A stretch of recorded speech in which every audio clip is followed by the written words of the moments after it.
Hi, everyone who's just joining right now. My name is Sarah Lyons, and I'm going to be emceeing tonight. I'm going to give it about 2 minutes before we actually dive in, just to let people, you know, join us. While people are joining in, I'm going to do our quick intro question for tonight is if you would like to, um, if you'd like to introduce yourself. Please put your name, your pronouns, and what in the chat, along with what phrase or what would you put on a sign for the march that we're going to be doing this Saturday.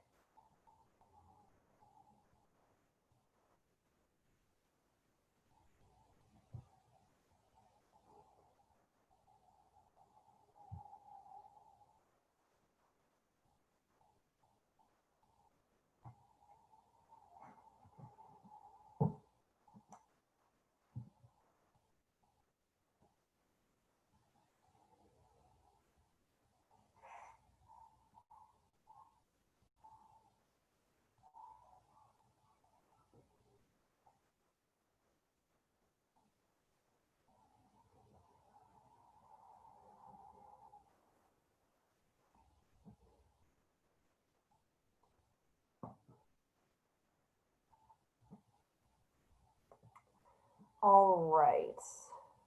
People are still filing in right now, but looks like we have close to 80 people on this in this teach-in, which is amazing. I'm going to get started just so that we can get a move on because we have a lot to do we want to cover tonight. But if you have any questions or if you have any comments while we're going out while we're going throughout the presentation, we are going to try to be able to get to some of them at the very end. We're going to try to leave 5 to 10 minutes at the end just to go through a couple questions.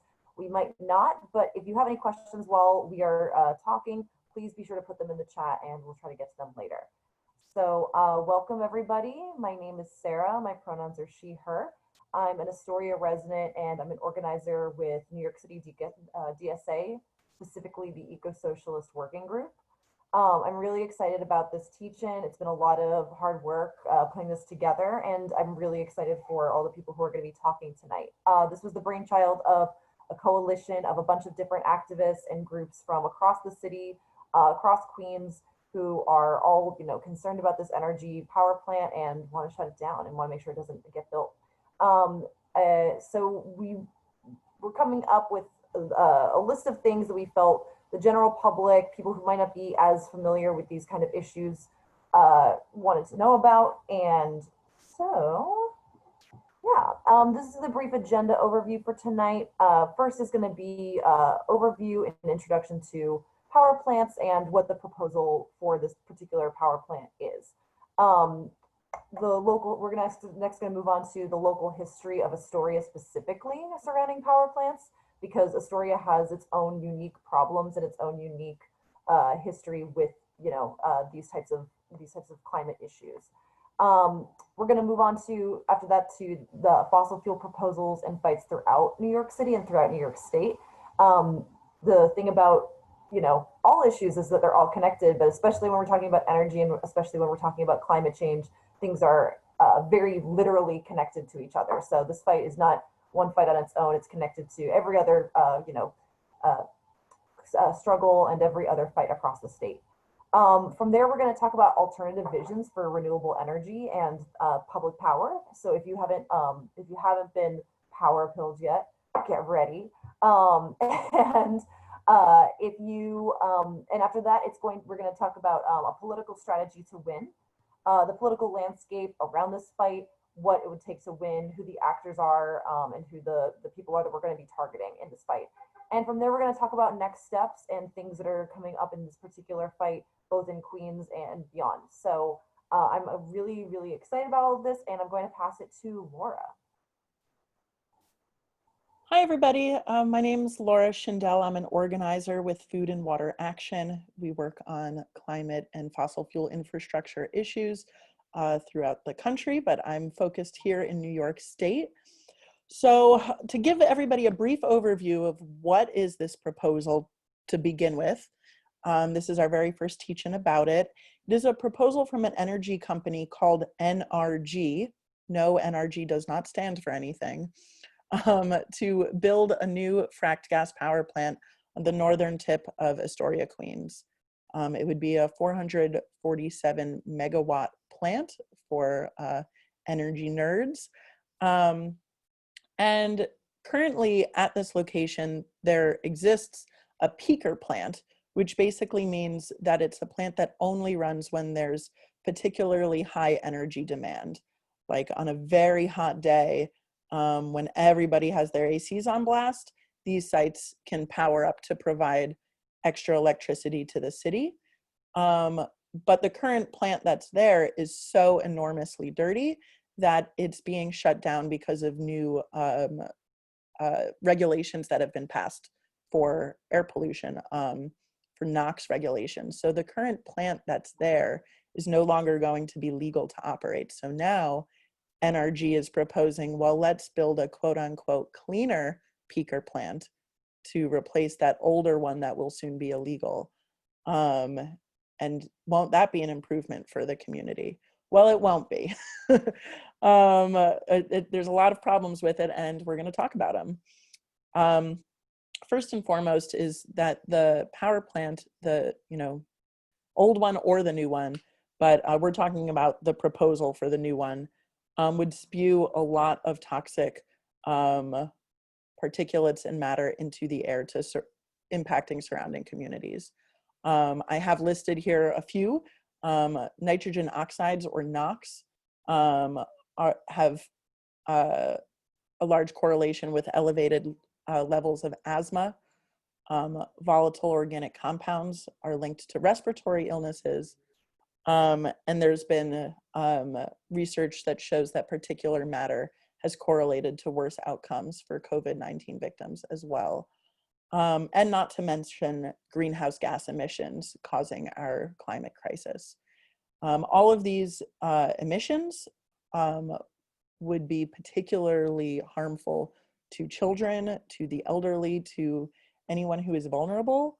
And because this power plant would be a peaker plant, it means it would only run on the days when it's hottest, when it's smoggiest, and people's air quality is already poor, and when air quality is at its worst, and when you might have emergency room visits that are higher, just adding more difficulty to breathing on a hot day. Another problem with this power plant is the issue of its impact on climate. I hope everybody on this call knows we are in a severe climate crisis and we have no time to lose to transition to renewables. So even the concept of building brand new fossil fuel infrastructure at this point in time, when we should have been, off of fossil fuel infrastructure yesterday, just doesn't make any sense. And in fact, this proposal would burn fracked gas at the power plant. And fracked gas has, their primary component of fracked gas is methane. And methane, unfortunately, heats the atmosphere 86 times more effectively than carbon dioxide in a 20-year period. So methane is as bad or worse as carbon dioxide in terms of climate change in the short term. And that would all be perpetuated by this fracked gas power plant. And if just like the future of our planet and science wasn't enough to motivate you to protect our climate, the other reason is that we are legally obligated now to start protecting our climate in New York. Last year, after years of pressure from activists, we passed the Climate Leadership Communities Protection Act in New York State, which mandates that 70% of our electric grid become renewable by 2030, and that by 2040, we have 100% quote unquote carbon free.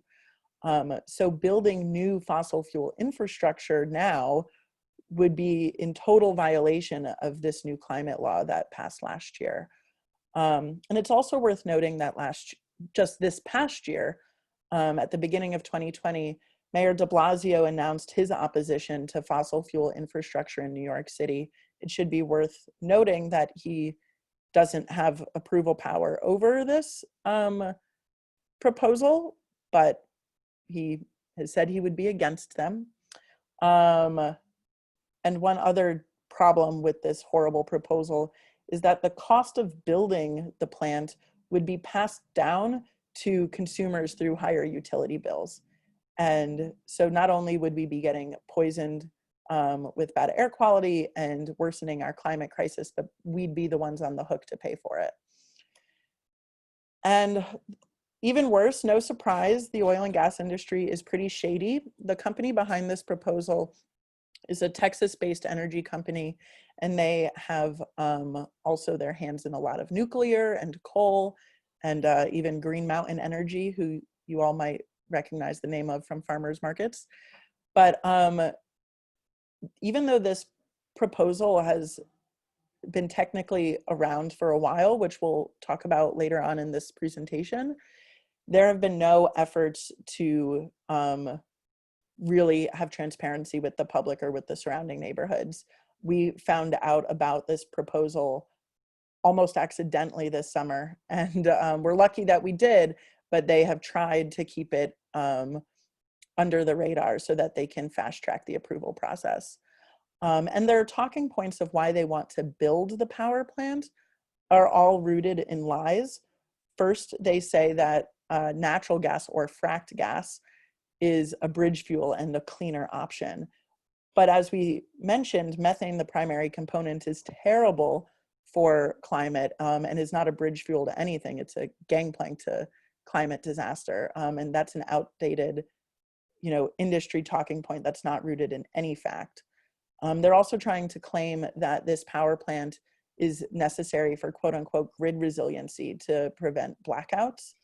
But in reality, any blackouts that happen are not because of an actual shortage of electricity. We have plenty of electricity. The difficulty is that they haven't maintained their power lines because they're profit-driven utility companies.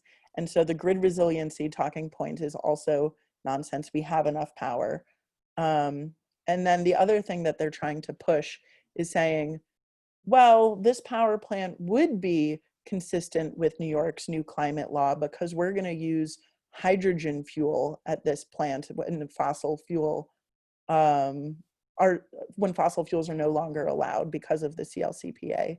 But the issue with that is that hydrogen fuel is an entirely theoretical option that doesn't actually exist. So they're trying to get approval for a power plant that would be in violation to climate law, but saying, oh, well, it'll be renewable with this technology, but that technology doesn't even exist and is theoretical.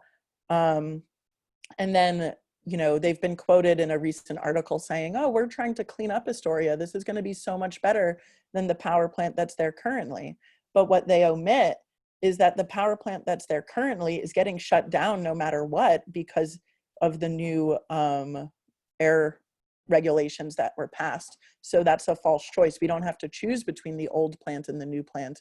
We can choose a renewable future, and we can choose to not build new fracked gas infrastructure for some shady company's profit. And so with that, I will pass it on to our friend Zoran to talk about Astoria's particular burden with pollution. Hey everyone, my name is Zohran Mamdani. I am the Democratic nominee for Assembly District 36, which covers where this plant is and much of Astoria. And I'm a proud and excited Queens DSA member and lover and supporter of the Eco-Socialist Working Group. I am going to be talking about the history of our neighborhood and what's going on with power generation here. So the first thing that I wanted to say is that oftentimes climate change, the scale of the problem, it can kind of feel insurmountable, and it feels like local action is sometimes just a drop in the bucket. But the scale of our neighborhood's involvement with the fossil fuel industry, with dirty power, is at the extent that taking local action means charting a new course for our city and our entire state. Because right here in Astoria, we have the Ravenswood generating station, we have the Astoria generating station as well, and together they provide about half of the city's energy. So almost 50% coming right out of Astoria, and almost all of that is dirty production. And as a result of playing host to power generation at that scale, we have higher air pollution in our neighborhood than the rest of the city. So PM 2.5 is a dangerous air pollutant that comes from these plants, and it's found at 7.8 micrograms per cubic meter in Astoria, compared to 7.2 for Queens and 7.5 for the city. And these are particles that can cause asthma and lung cancer, and it's a pretty clear connection to the fact that here in Astoria, we have higher rates of children's asthma than anywhere else. We have higher rates here with 78.2 kids per 1,000 getting asthma versus Queens's rate of 73.9 or the city's rate of 73.8. So the point of this is to say that we have a history here of being part and parcel of the dirty energy production that's been going on in New York for far too long. And I am not only very excited to be a part of this coalition, but many of the people who created our campaign, we were excited and animated by the issue of really tackling the climate crisis at the scale necessary. And what we need to do is fight for public power at every single level and stop these kinds of power plants by enacting a moratorium on all fossil fuel production. And so I'm really excited to be a part of this presentation and also to pass it on to the next speaker, which is Patrick from the New York Communities for Change. Hey everybody, how's it going? Patrick Houston here with New York Communities for Change, he, him, his. And yeah, I do some of our climate justice organizing here at NYCC. So just want to share some about fracking infrastructure in New York State. Yeah, next slide, thank you. So the good news is that I'm sure many of you are aware is that we banned fracking. There was a long campaign heavily targeting Governor Cuomo to ban fracking through a variety of pressure tactics. And in 2014, it got banned statewide. So that's very, very huge victory and set a strong standard for a lot of other states to follow. Unfortunately, we still take in fracked gas from other states, especially our neighbors in Pennsylvania, which is actually where I'm from. And so, you know, fracking, this method of drilling for gas that became extremely popular in the 2000s, you can blast a bunch of water and pressurized chemicals into the ground. It cracks the shale rock, and then the pressure sends the gas up. And so this breakthrough technology really excited the fossil fuel industry. They invested in it heavily, and unfortunately, our elected officials and many others began to call gas a bridge fuel. And so that's something, I joined the call about 8 minutes in because I was on another, but it may have been covered already. I'll do it very briefly. The problem there is that gas releases methane, which is about 86 times more potent than carbon dioxide in its first 20 years after you burn it. And so for several years, we went down this terrible path of saying gas is a bridge fuel from, say, coal and dirty polluters like that to renewables. That was a false solution that the industry loved. And so we see that this fracking infrastructure, it's in the form of pipelines, power plants, compressor stations. So compressor stations are the facilities that pressurize the gas to get through the pipelines.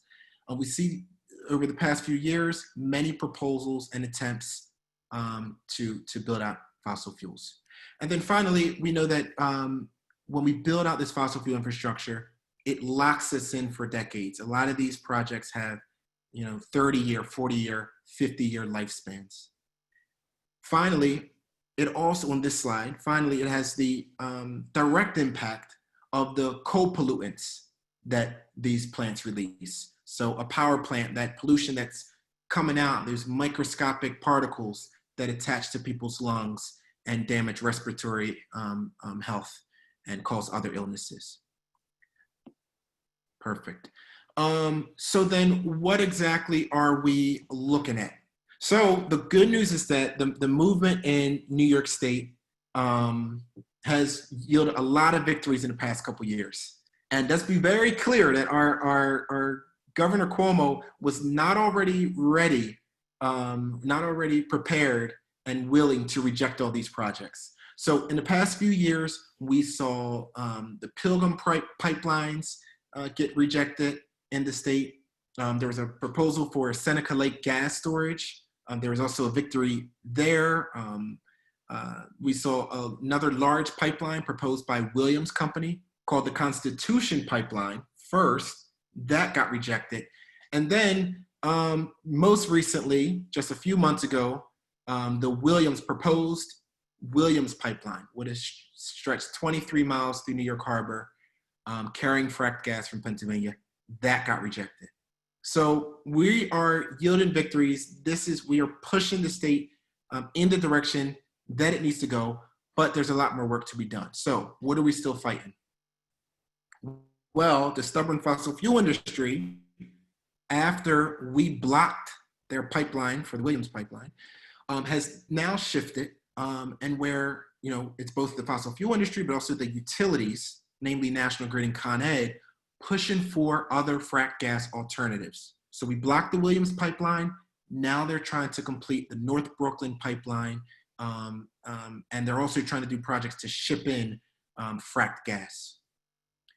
Meanwhile, there's the peaker plants. So peaker plants, many of you may be aware, these are, you fire up a peaker plant during peak hours, during peak moments when the demand for energy is highest. So those hottest days of summer when everybody's cranking on their ACs, these peaker plants, which lie dormant most of the year, fire up to fill the extremely high energy demand. We're seeing a couple of those. Both, obviously this one, I guess that's been shared, this one in Astoria, and also one in Gowanus, a peaker plant that's proposed there. There's an existing plant that they want to rebuild. So this is what we're up against. A lot of victories that we've had, and it's awesome to see 150 people on this call to fight these next fights.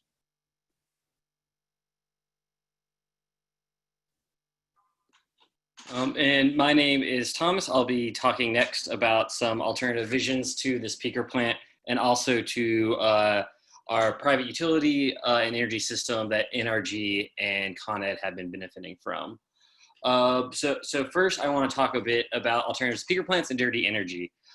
So right now, one of the most common alternatives to replace dirty peaker plants is with battery storage. Ravenswood is proposing to do that right now. Battery storage has been increasing a ton of its capacity, and actually just the technology has been growing exponentially, so it's become a pretty good alternative option for peakers. There is a bit of an issue with limitation of storage with battery power at the moment, but since peakers only run a few hours a day, that is not an issue for using them as peaker plants, actually. Also with batteries, they can also be used to store excessive generation, which is something that is a benefit of renewable energy. Since renewables actually do not pollute the environment and they don't require additional fuel, we can build energy grids with renewable generation greater than the average base load. And then we can take that excessive generation that gets stored in the batteries, and then that gets saved for less sunny days, less windy days, or when we need to be using energy during peak demands. So batteries are a pretty good alternative to what NRG is proposing.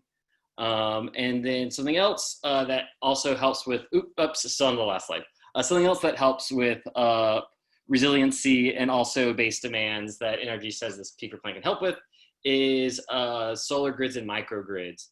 Solar grids allow the ability for microgrids, which are grids that are can completely cut themselves off from the rest of the entire grid themselves. The entire grid is a very delicate balancing act. So with blackouts, you usually see it sort of as one issue in another location that kind of can spiral out of control. For example, we'll talk about how grids can fail pretty easily if not the whole thing is working correctly, is with the 2003 blackout that took out a big chunk of the East Coast. That actually started with a few trees that had fallen down in Ohio. So microgrids can be more resilient since they can shut themselves off from the grid. Also, the microgrids can be applied to areas with higher energy need, and that can provide a higher base load for areas that generally need peakers to meet their high demand. So that takes us to kind of what is in the pipeline for energy, no pun intended, energy, clean energy coming up in the state. So the next slide. Yeah, so as you can see here, our current schedule right now, by 2023, we expect to have 6 gigawatts of solar, 1,696 megawatts of wind, and 1,500 megawatts of battery storage. And that is nowhere to being on track to meet our 70% renewable goals that we've now put into place by 2030. It is estimated that we would need an additional 40 gigawatts of power by the end of the decade. It is also estimated that each of those 40 gigawatts is going to cost roughly $2 billion each. So it is obvious that we are not going to meet these deadlines at all unless we have massive public investment. We cannot wait for the free market to finally get around to deciding that we need clean energy. So that brings me to public power. So public power is basically publicly owned, democratically run utilities, and that is really the only way we are going to get our utility energy system justly to 100% renewables in the timeline that science is allowing us. Green energy is an essential good, and it should not be sold for a profit in the first place. Also, the fact that we are forced to get our energy through whatever utilities in our area, but we have no say or control over that is completely unjust. We kind of are forced to pay the bills. We are forced to reckon with every decision Con Ed or National Grid makes, and we are allowed very little input into that process. So what this is giving us is a decaying grid and a slow transition to renewables. Also, like directly and materially, there are benefits to publicly owned utilities. Generally, they are cheaper, 11.5 cents a kilowatt versus 13.2 cents a kilowatt for private utilities. Also, with publicly owned utilities, 5.6% of the revenue gets put back to the community versus less than 4% with private utilities. And one of my favorite examples of publicly owned, democratically run utilities is the Tennessee Valley Authority energy co-ops. These were created during the New Deal. They were a New Deal program created during the Great Depression. The Tennessee Valley Authority was lacking in electricity. The government was not able to get any private investment into the area because these companies did not view it as profitable. So the government worked with local communities to set up these energy co-ops, and they were actually able to rapidly transition, I guess I was gonna say to energy, but from no energy to actually having energy. So that sounds eerily similar to our transition we need to rapidly get to now with green energy. So then the next slide kind of goes over a couple of the guiding principles of public power. The first is decarbonize. We need to rapidly move away from dirty energy and towards renewable energy. We cannot wait for companies to find solar grids and wind energy profitable enough for them to get them off of these peaker plants like NRG is wanting to build. We also need to decommodify energy. It is a basic human right. It should not be sold for a profit. I think if anyone's ever had their power out, they can see how quickly that wrecks their day, especially with COVID going on. We need power for Zoom sessions, for meetings, for teach-ins, for school. So even more so now, energy is essential and should not be sold for profit, and people should not be denied power if they cannot pay for it. And then the third most important thing is democratize. Everyday people need to have a say in the process. Community-controlled energy, like I was saying with the energy co-ops, is the only way to guarantee a just transition to renewables. Also, democracy is very important to the transition to make sure it's just. For example, with this energy power plant, they know that the community is not going to want this power plant built. So they know if it was put up to a vote by Astoria residents, it will be shot down.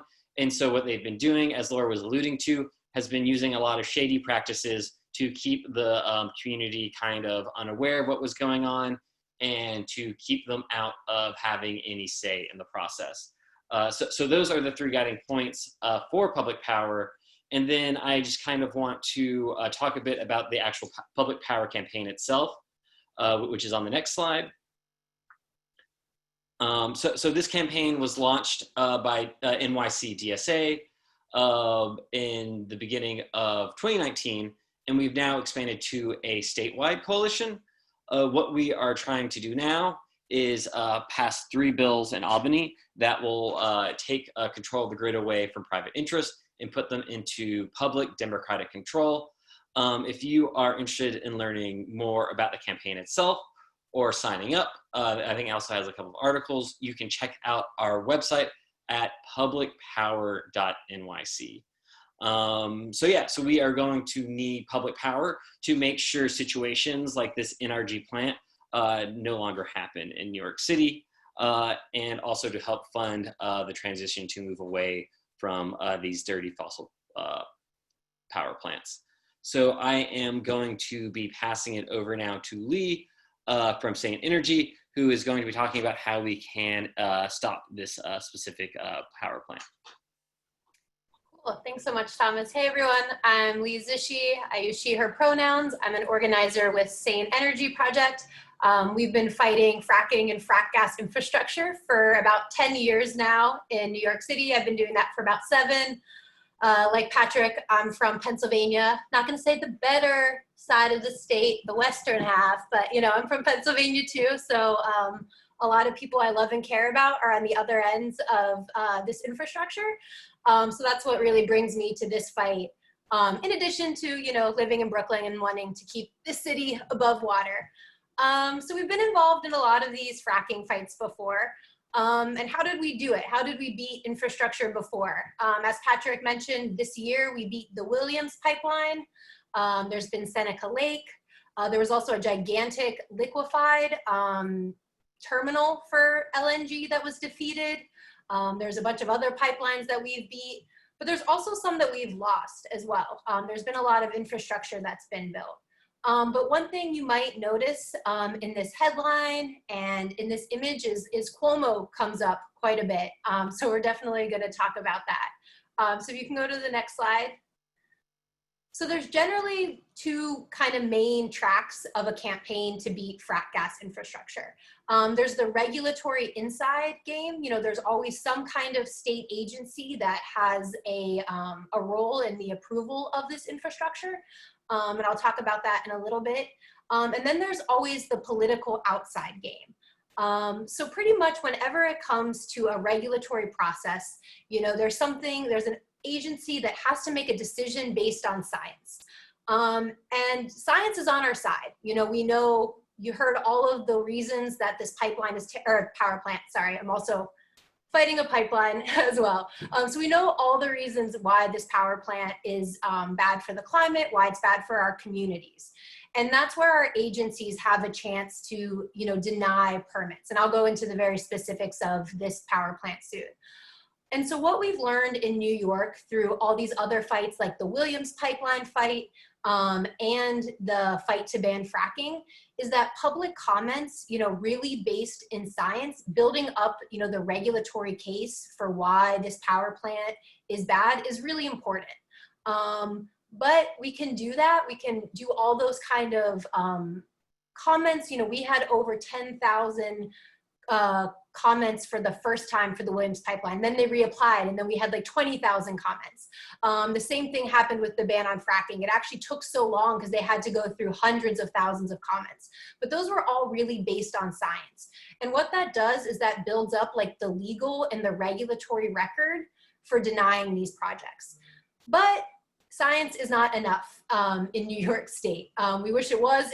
If it was, this would be an easy, you know, just rejection. It's bad for the climate, it's bad for communities. Unfortunately, politics plays a really big part of whether or not fracking it's how we got the fracking ban. It's also whether or not fracking infrastructure gets approved. So if you know anything about New York politics, it really comes down to Governor Cuomo. He is not a very democratic guy. He rules over New York very authoritatively.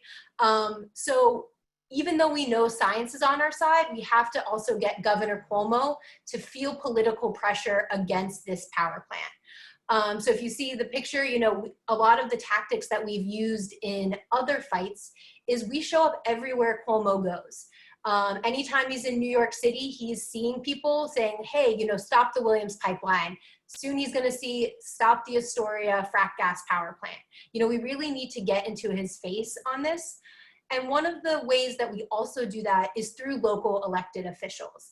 When we beat the Williams pipeline, we had over 60 elected officials locally who came out against that pipeline, or that pipeline. So what we need is to show in this regulatory space that the citizens are very aware of what's wrong with this power plant. We have the science on our side, and that also politically, we're going to make this impossible for Governor Cuomo to ignore. So luckily, a lot of the elected officials in this area have now come out against this power plant. We can get more allies. There's a lot of allies across the New York City area of different other people fighting frack gas infrastructure to have a really united voice that the community here in Astoria is against this plant, and all of New York City, who will also be getting power from this. We want our power to be coming from a renewable source. So, I've been involved in a lot of different fights, and I'm just so glad that we have, 150 people on here right now learning about the nuts and bolts of this power plant, but also how we're going to stop it, because it's 100% grassroots power that has defeated any single frack gas infrastructure and also the ban on fracking. So every person who is on this call is definitely going to be a part of this fight. We need people who do all the nitty-gritty research to help us write comments. And then we need, the communications people who can take that nerdy science and help, distribute it to our different groups. Because when we do this comment process coming up, it's a great way for you to build your bases if you're a part of a local organization. This is a chance to talk about something that really impacts everybody's life. This is the power that's coming into our homes. This is the infrastructure that is in our communities. And if you're from Astoria, people understand that this infrastructure hasn't been good for their area. So, when we do this comment process, it's a chance to educate people and get them involved in the bigger fights for renewable energy, the fight for public power. And then when we do, all the stuff to pressure Cuomo, those are all things that different people have different skills that they can bring. And in any fight, it's always been a coalition of groups. The fight to stop the Williams pipeline was, a couple nonprofit groups that were, some people were paid, but a lot of people were volunteers in that fight, who never got paid to do this work. And if we're going to defeat this power plant, we need all of that. We need the inside game, we need the outside game, and we need all of you who are on this call. So I'm going to kind of dig in a little bit into some of the nerdy part now about the actual regulatory bit of how we can stop this power plant. Go to the next slide. So where are we in the regulatory process? Welcome to the acronym nerdy regulatory part of stopping a power plant. It's not as fun as the rallies and stuff, but at the end of the day, we need both. So NRG first applied for a permit for this power plant over a decade ago.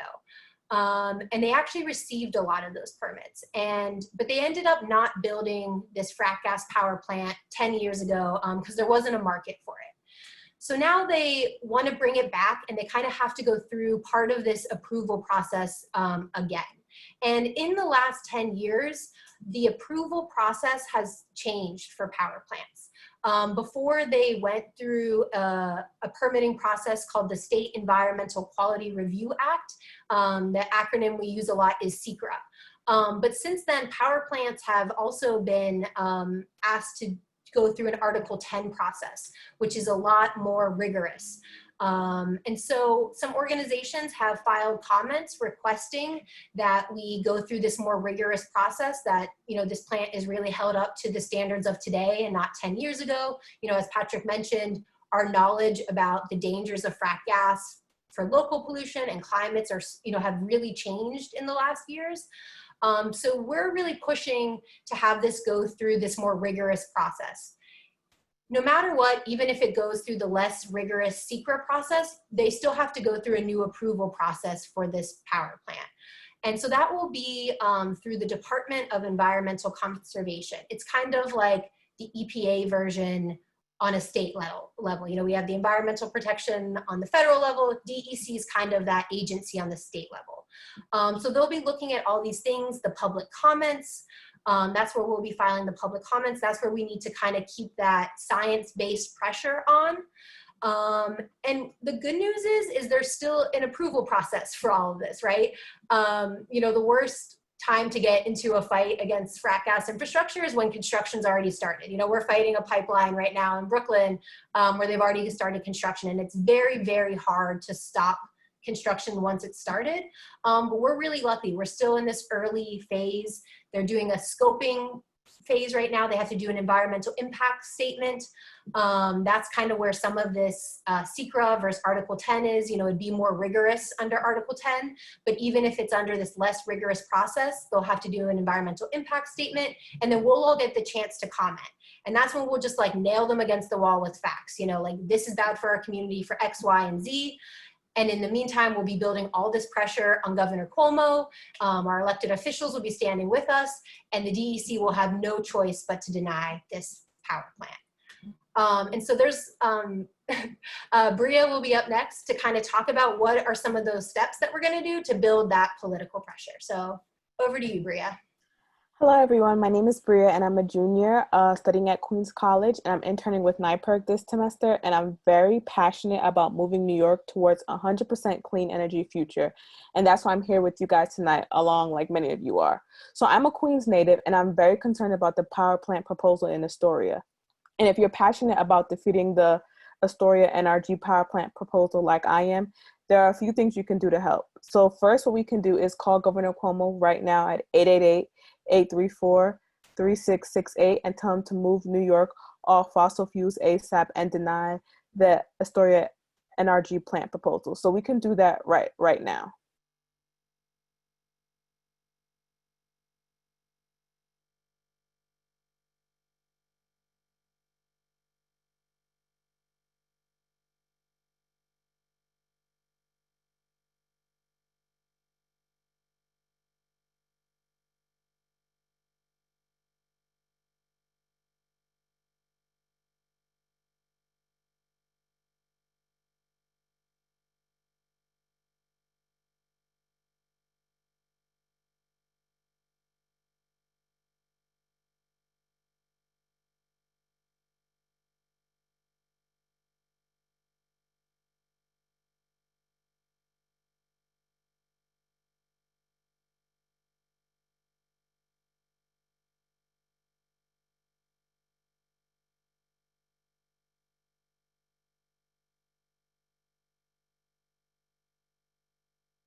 Alrighty, everyone. Thank you so much for doing that with me. And next, you can sign up to attend a march with DSA this Saturday, and I will be sharing the link in the chat right now. And after that, you can sign and share the petition that's also been dropped in the chat. And finally, thank you for all joining tonight, and I will now pass it back to the moderators. Thank you all so much. That was amazing. And what's extra amazing was we're ending with enough time for some questions and comments if people have some. Before we get to that though, I want to give a real quick shout out to I was seeing as the chat was going on that we have a couple electeds here and a couple people representing electeds. So I just want to give a quick shout out to Jessica Ramos and a representative from Arabella Samota's office. It feels really awesome to not just have the support of these electeds, but to also see that they're keeping on in the fight and showing up to events like this to learn from and support activists and organizers and people on the ground doing this. So it's a really unique and blessed opportunity to be an organizer with this much elected support. So thank you all. So I saw that we had a couple comments come in, a couple questions come in through the chat while we were going on there. So I'm gonna try to scroll back, but I think one of them was what we thought about what the Thomas, I think during your bit, somebody asked what about the fires out west on the West Coast? What could we do to prevent, something like how would public power maybe prevent something like that? And let me see if I can find the actual comment itself. Yeah, how could public power prevent something like that, and what could be done about something like that in the future? I think there's a lot of great answers that were happening in the chat during the presentation. But yeah, just to add, a lot of what has been happening with the grid out west and the fires are due to utilities cutting corners with maintaining the grid. They kind of oversee the distribution and transmission of the grid, of the power on the grid, and that is where they try to squeeze as much profit as possible. So that's where they're cutting all the corners. So usually that will be either like old transmission lines. They've kind of cut back on their tree cutting schedule, et cetera, et cetera. So it's usually just like over time, no one's been keeping watch over the power, or the utilities themselves maintaining the grid. And then usually if anything goes wrong, it's not the companies themselves will have to foot the bill. Usually they can pass that off to customers in rate cases. So there's really been no incentive for them to maintain the grid because we end up paying the costs, all the costs of these decisions. Thank you. I also want to shout out a couple of things that are coming up next on the agenda. If this teach-in has you fired up, we have some opportunities coming up to get involved and stay involved. So we have flyering happening every Saturday out of Zoran's office here in Astoria. Who would have thought? Both on this issue and other issues, affecting Astoria and the local community. Thomas or Zoran, what hours are those? Is that office open for flyering and canvassing? It's 1 to 3. Let me remember the bit.ly I made and I will drop it into the chat, and it has that information on the Google form itself. Excellent. And we also have a march coming up in Astoria on Saturday. And I'm being a very bad MC right now because I don't have the information on that right in front of me either. But Laura, do you have the exact information on when and where the march is going to kick off? It's going to be, September 12th at 2 p.m. But do we have an address for that, or should people just sign up on the bit.ly? I think the address is at the bit.ly. Great. Okay. So I think people are meeting in a park. Great. So yeah, we have a march coming up this Saturday. We're going to try to keep it safe and socially distanced as possible. So please wear a mask and all that good stuff. And it's gonna be outside. We're gonna meet up in a park. And yeah, if you're itching to get out of the house and actually meet people in person to talk about these issues and fight this power plant, then please come by. I think that's basically all the updates right now. It's going to be in Astoria Park. All right. Are we about to end a organizing event early? Oh my God. Let me see. Closest subway to March would be the Astoria Boulevard stop on the NW.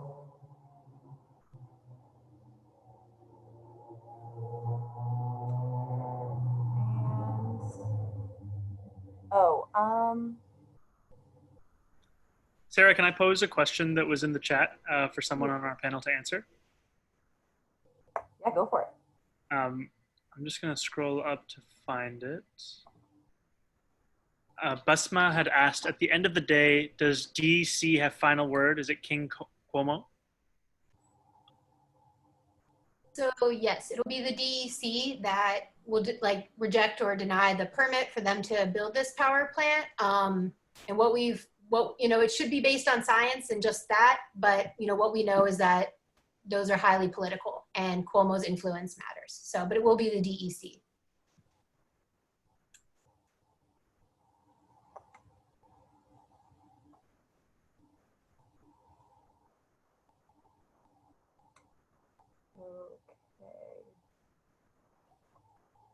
And I just wanted to jump in with one other thing to let people know, which is that there are a lot of fights that we have to get on the front lines for, where the odds are definitely very much stacked against us and the chances of winning them are very, very difficult.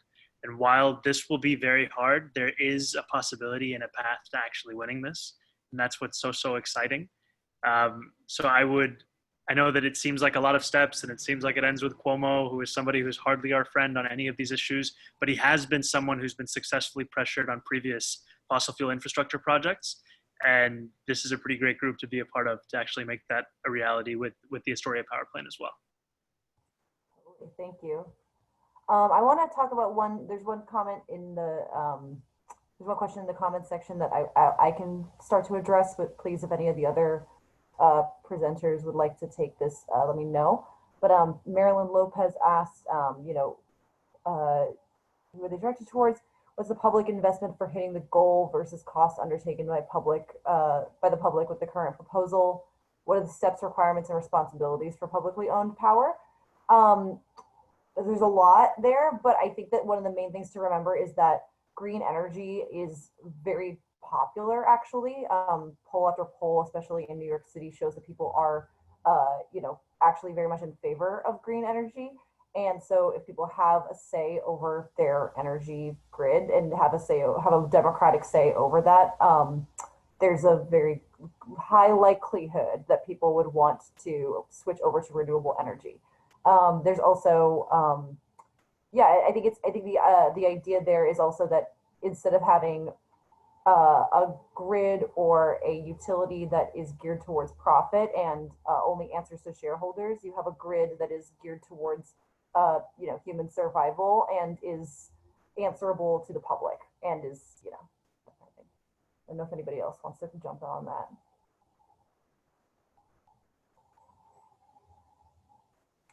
Okay.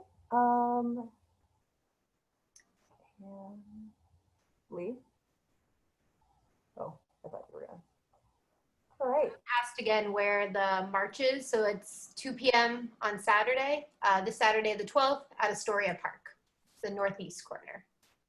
Okay, great. I think I'm